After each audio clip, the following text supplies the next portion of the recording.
Hi, I'm Margie Patchett, Executive Director of Volusia Tax Reform. We've invited all the candidates running for Volusia County Council to visit with us and answer questions pertaining to the issues facing today's voters. These are their answers.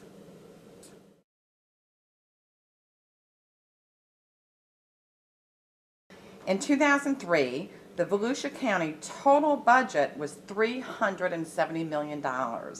Last year, it was $698 million, an increase of $41 million each year. How are we better off considering this increase in spending by Volusia County? And do you think the quality of life in Volusia has increased here in the same proportion? Well, that's a 90% increase over 9 years. And wouldn't it be great if a small or a large business could have a 90% increase in some of the toughest economic times we've had? Has our quality of life been better in Volusia County the last 9 years? We have more parks, we have more employees, and we do have a better relationship, business relationship with Embry-Riddle, which will play a huge part, I believe, in our going forward in our economic forecast. But with our construction industry has just absolutely been dismembered. Our tourism has declined because of the recession and because of the increase in gas prices. You know, families aren't moving about and taking the trips even short and long term like they did before. But through all this time, the leadership hasn't changed their approach. They're still spending like drunken sailors, and there's icebergs all around over this whole 8 years. Our debt has increased, so that's a quality of life issue, not just now, but for generations to come. Well, let me give you my answer based on my background. I'm an 18-plus year veteran commissioner for the city of New Smyrna Beach, and in New Smyrna Beach, we have been lowering our taxes. We have not been raising our taxes. We have gone below rollback.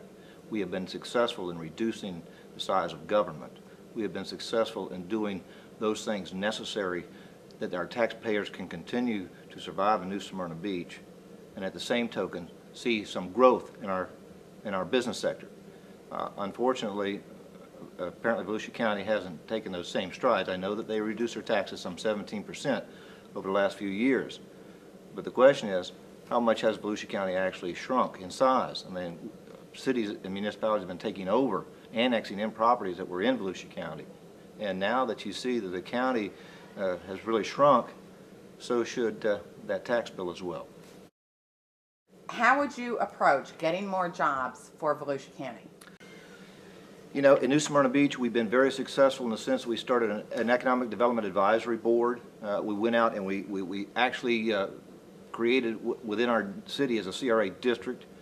We have 3 years left in that district, and it encompasses our main arteries in our community, Canal Street and Flagler Avenue. We've been successful in giving grants to these businesses to help them come to this community. In fact, we have the first hotel that's being built in over 25 years in New Smyrna Beach. Now, it may be funny because I was kind of opposed to that hotel, not the hotel itself, but opposed to the location where the hotel went because it was kind of encroaching in a neighborhood, I felt, on the beach side. But that is one way in which you can encourage growth. The other way that you can encourage growth is by lowering taxes and by taking away some of the restrictions that we find on businesses today. You know, we've been successful in the CRA program, but I would have liked to have seen us do something even more. What I would like to have seen, rather than grants, especially on these larger grants we've been giving to these businesses, I would have liked it to have been a no-interest loan. Because if it was a no-interest loan, then the monies would come back into the coffers. We'd have more monies to give out to other businesses, and I think it would work much better. I've encouraged that in the past to my fellow commissioners. Unfortunately, at this point, they haven't agreed with me on that point. Well, Volusia should have two objectives. One is to develop better marketing of its environment and climate attributes to tourists, providing extensions to harvest profits to a wide array of businesses related to the market. Second, we need to design an aggressive effort that motivates light industry outside the area to relocate or develop here. And this goes hand in hand with a strong comprehensive shift back in time, which returns to an emphasis in training students in vocational education for our skilled workforce in the technical areas that will be coming and are still here, and some of our manufacturers have a wait list for skilled employees. But most of all, I think we need to focus on emerging strengths and opportunities such as aviation. It's time to separate economic development from our airport services and develop an aviation authority. I'm not talking a taxing authority, I'm talking a governing authority specifically designed for aviation and creating jobs. Economic development is strong enough to stand on its own, and the future for Volusia County in high-paying jobs is aviation.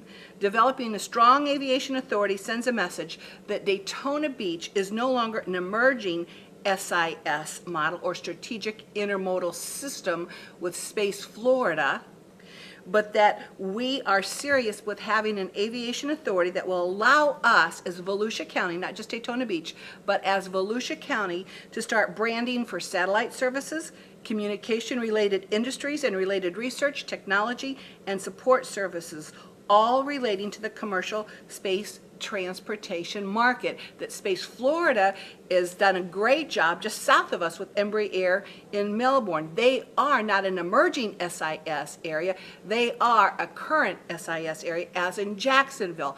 We need to remove the emerging from our Daytona Airport so that we have a strong aviation authority, and I think that would do a lot in creating jobs in our area. With property values falling, how do you see the county making up the shortfall? Well, there's no simple answers, but there's some easy answers.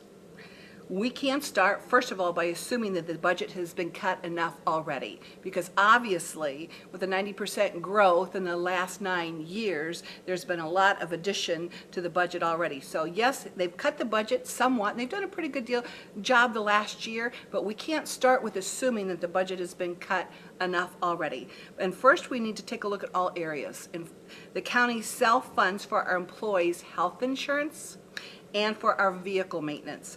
Let's develop ways businesses can profit from co-oping with the county. We need to increase our revenue base through attracting diverse and emerging industries such as aviation. Well, you know, based on what Morgan Gilreath said this morning on the talk show this morning, he says that we're really seeing somewhat of a turnaround. He's seeing where there's a leveling off over in Deltona. He's seeing where New Smyrna Beach and Edgewood are actually having increases in taxable value. He's seeing where Daytona and Holly Hill still have a ways to go yet.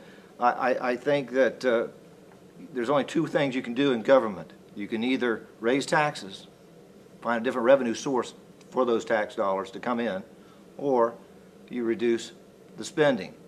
Well, I prefer to reduce the spending. I don't believe in raising the taxes. I think that I've been trying to be all my 18 years of keeping taxes in check in New Smyrna Beach, and I think if you go back and look at my record, you'll see that that is truly the case. So I think that that's really what we have to focus on, is if the government has gotten too large, we need to look at those areas where they can be reduced.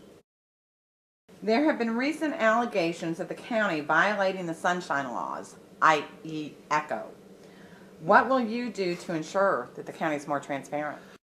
Again, I'll go back to my background in New Smyrna Beach. I've always been under the Sunshine Law. I understand what it means.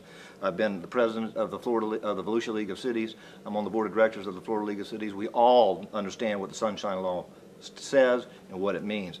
It means you must be transparent. It means you must do business in the open. You don't do closed doors. You don't do meeting behind closed doors. The only time you're allowed to do that is in the shade is when you're doing negotiations for your union members, and the only other time you can do it is when you're dealing with legal issues that your attorney has to ask you certain questions about. Those are the only times you can have these shade meetings, and anybody that's been in government for any length of time knows that.